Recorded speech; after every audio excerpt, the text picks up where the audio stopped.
Oh friends, I want to speak to you about a learning that climbs upward but never goes inward. Learning is meant to humble, to widen the heart, to reveal how vast truth is and how small our grasp remains. But there is a moment when learning takes a wrong turn. Instead of softening the soul, it stiffens it. Instead of opening the hand, it tightens the fist. Knowledge increases, yet humility shrinks. This is when learning becomes fuel for pride. I have seen how easily study becomes comparison. One learns not to understand, but to stand above. Each new idea becomes a rung on a ladder of superiority. One no longer asks, "What is true?" but "Who knows more?" Learning then stops being nourishment and becomes decoration. It is worn to be seen. It is displayed to be admired. And because it is admired, pride quietly takes root. O seekers, pride born of learning is subtle because it often looks like seriousness. The learned person speaks carefully, quotes accurately, reasons well. But beneath this discipline lies a quiet separation. The heart begins to measure itself against others. It feels ahead, refined, advanced. This feeling is intoxicating. It convinces you that growth is happening, even as the heart grows rigid. Learning has increased information, but not intimacy with truth. I learned this lesson when I noticed how quickly I dismissed what did not match my understanding. I had answers ready, interpretations polished. When something unfamiliar appeared, I corrected it instead of listening. My learning protected me from being surprised, and in that protection, wonder died. Pride does not shout. It nods calmly while closing doors. Oh friends, true learning leaves you more vulnerable, not less. It reveals how much remains unknown. It sharpens curiosity rather than certainty. When learning increases pride, it has been severed from experience. It floats above life, commenting rather than participating.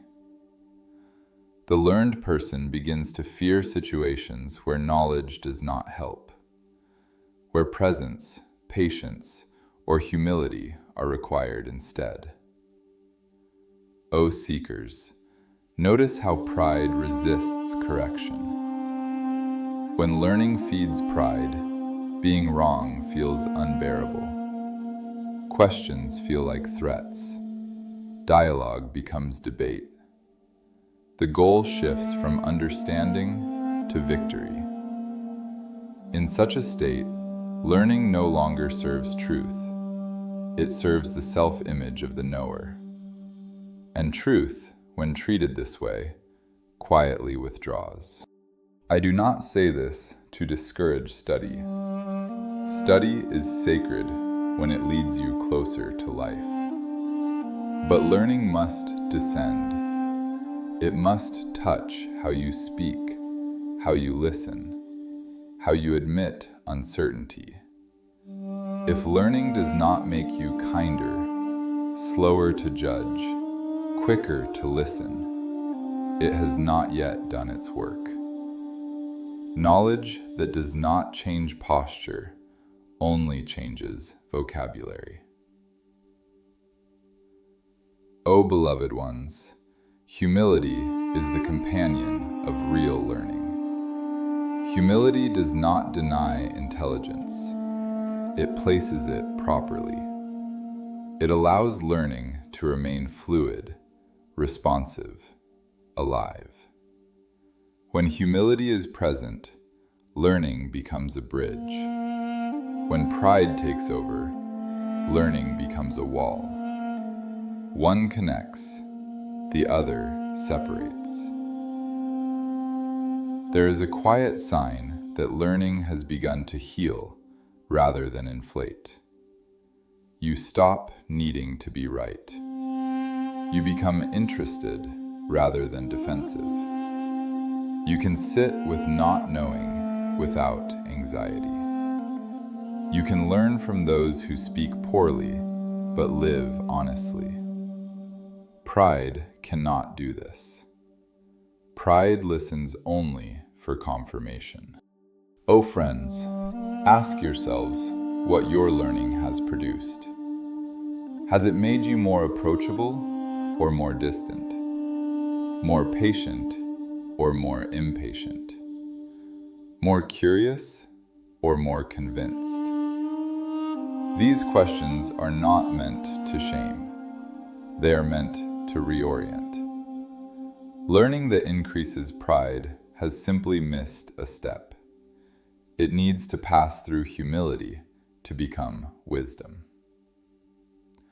When learning is reunited with humility, it softens again. It remembers its purpose. It becomes light rather than weight. And in that lightness, the heart grows spacious. You no longer stand above others through what you know.